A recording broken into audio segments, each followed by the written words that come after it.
Yeah, dare I say we're almost in full capacity availability, which is good. We expect Joe to be ready for the weekend.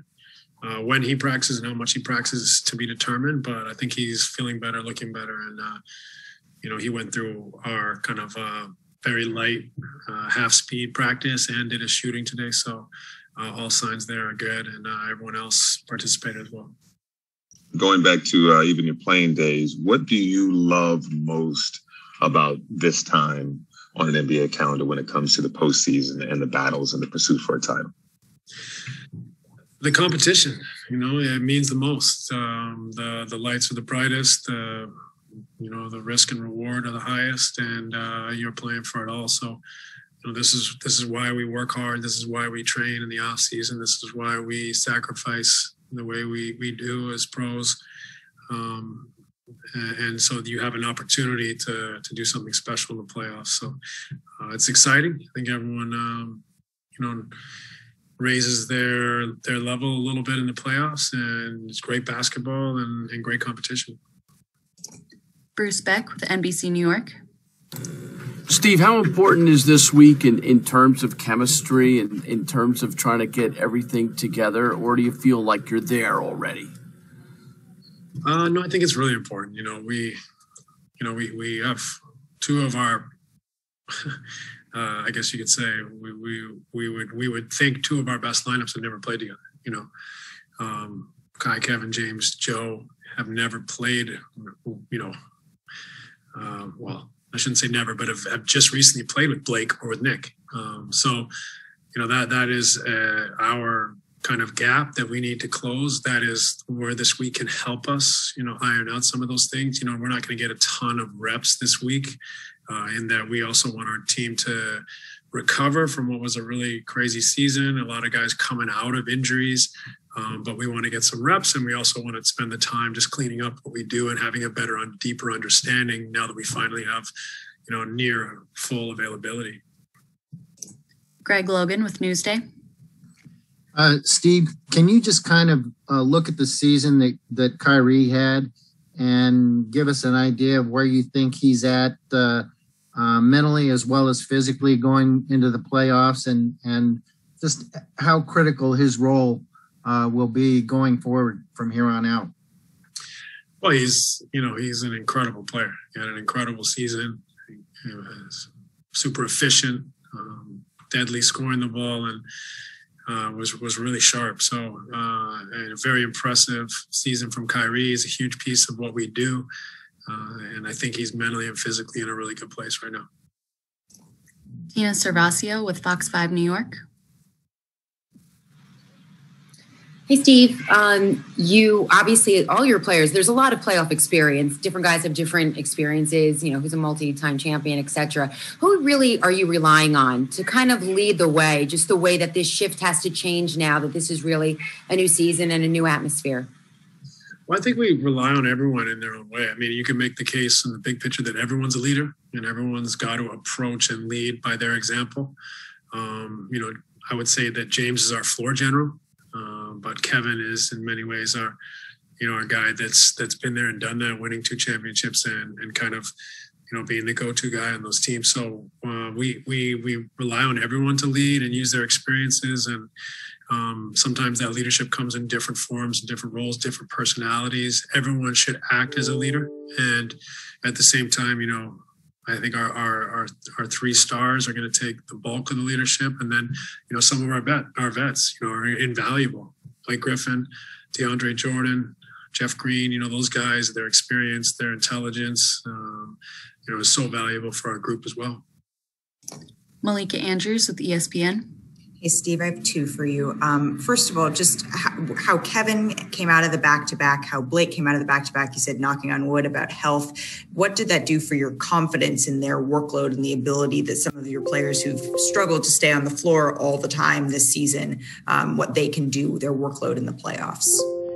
Well, fortunately, we don't have to play back-to-backs, if I'm not mistaken, in the playoffs. Right, but just coming out of the last one, I meant like that condensed. Sure. I mean, it's a good sign that they both did well. I don't know, since a back-to-back is slightly different than not back-to-back. So I don't know how much of a correlation you can make, but it's definitely a positive sign that those guys are in good, states of fitness and can manage the demands. I don't know how much, like I said, you can correlate it, but it's positive that they were able to handle that and came out of it unscathed. So that was great. And, we'll see how it goes, game to game. You're going to need, it's nice to have a template. It's nice to have ideas, but that stuff gets thrown out of the way a lot of times because you have to adapt and adjust and figure it out game by game and series by series. And then secondly, do you, after going through today, maybe have a little bit better of an idea of how you personally want to structure this week? I know there's been a lot of hypotheticals. There's still hypotheticals with who you could play, but what did today teach you? Yeah, I think we had a plan in place for this week.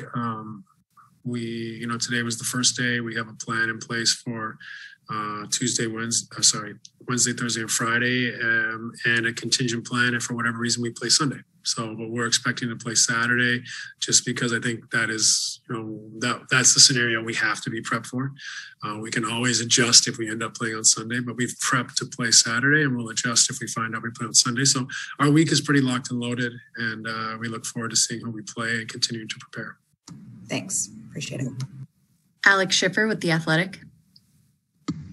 Hey, Steve, you just kind of touched on this a bit, but it seems like the practice was very, principle-based and fundamentally based. Have you even talked to the guys at all about potentially Washington or Boston? Or are you going to wait to see what happens tonight before getting in all that? Yeah, for sure. We didn't touch on it. We went over all our stuff today, and we'll wait and see who we play, and we'll start to prepare for that team. Obviously, we have a lot of info on both teams, but we won't, put that through the sieve, so to speak, and present it to the players and, before we know who that is. And then just to follow up, are you watching tonight's game, notepad and pen out, or, you're going to have a beer in your hand and your feet up and just kind of observe mentally? Oh, you can do both.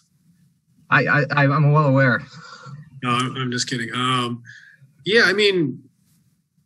Sometimes it's nice just to watch, and then you can always go back and watch it with pen and paper in hand. So we'll see. We have a great film department, analytics department, coaching staff. We all take a look. We all look at it from different angles. We take into consideration, different edits, different data packages or ideas, and then you put it all together and decide what is important to the coaching staff and what's important to the players. Christian Winfield with the New York Daily News. Hey, Coach, how's it going? Great. Thanks. How are you? Doing well, thank you. Got two for you as well. First, kind of piggybacking off of Malika and Alex's questions. Does the practice where you don't necessarily know your opponent yet have a different feel to it than a practice where you do know who you're playing against? And does not knowing your opponent allow you a different opportunity to kind of look in on yourselves and kind of have time to drill down on where it is that you guys need to get better? Yeah, I think that's our approach today. We went over all our stuff, things to clean up defensively, things to clean up offensively. And then tomorrow we'll probably get a little more of live action so the guys can get some rhythms, so continue to stay sharp, to stay in shape. Probably another live practice Thursday, and we'll incorporate the scouting report and game plan between Wednesday and Friday. So, I think for us, it made sense just to worry about ourselves today until we know who we're playing. And then second, kind of piggybacking on who's playing next. It feels like the whole world is going to be watching these games. Do you feel like your team stylistically is a better matchup against one of those two teams, and maybe you're pulling for one of those teams over the other tonight? Nope. I think they're both very capable, dangerous teams, and we have to be ready no matter who we play. They'll cause slightly different problems, but both very capable and talented groups. So we'll be ready, and we'll be motivated no matter who we play. Justin Walters with Pix 11 News. Hey, Steve, I got two for you. Starting off just with the capacity that's going to be raising. You heard how loud it gets with 10% capacity. Can you imagine what the atmosphere is going to be this weekend? Well, it'd be exciting if we could have a lot of people in the building. I'm not quite sure how it's all going to work out, but granted, if there's more people in the building, it should be louder and it should be a lot more fun for everyone. So excited to see the building fill up a little bit, and let's hope we can get safely to as many people as possible. And secondly, how much heading into the playoffs will you rely on some of the things you picked up during your playing days on the Phoenix teams that made deep runs and the preparation that came into that and building more continuity, understanding that playoff basketball is a different beast and animal? Yeah, I think we're all a kind of a product of our experiences. So it's inevitable, whether it's conscious or subconscious, that my experiences will kind of dictate, how I see and respond to the playoffs. So while I'm not going to necessarily make straight lines from everything that happened to me to this group, you are, I think, influenced by what's happened to you, and you try to take as much of that forward. That's kind of where the knowledge and wisdom comes from, is through your experiences. But I also love to collaborate with everyone. I love to also, adjust for, you may have a thought about something, but once you put it through the prism of the personalities on your team, maybe you have a different thought about it. So, it's not really black and white. Everything is kind of gray. There's an art and science to it all. And while I will, probably subconsciously lean on all my experiences, I also want to be adaptable and willing to understand that, my group may not represent the experiences I had. So you have to be ready to put your team in its best position to be flying on all cylinders at the right moment. Thanks, Coach. We appreciate it. Okay, thanks, everyone. Thanks, Steve.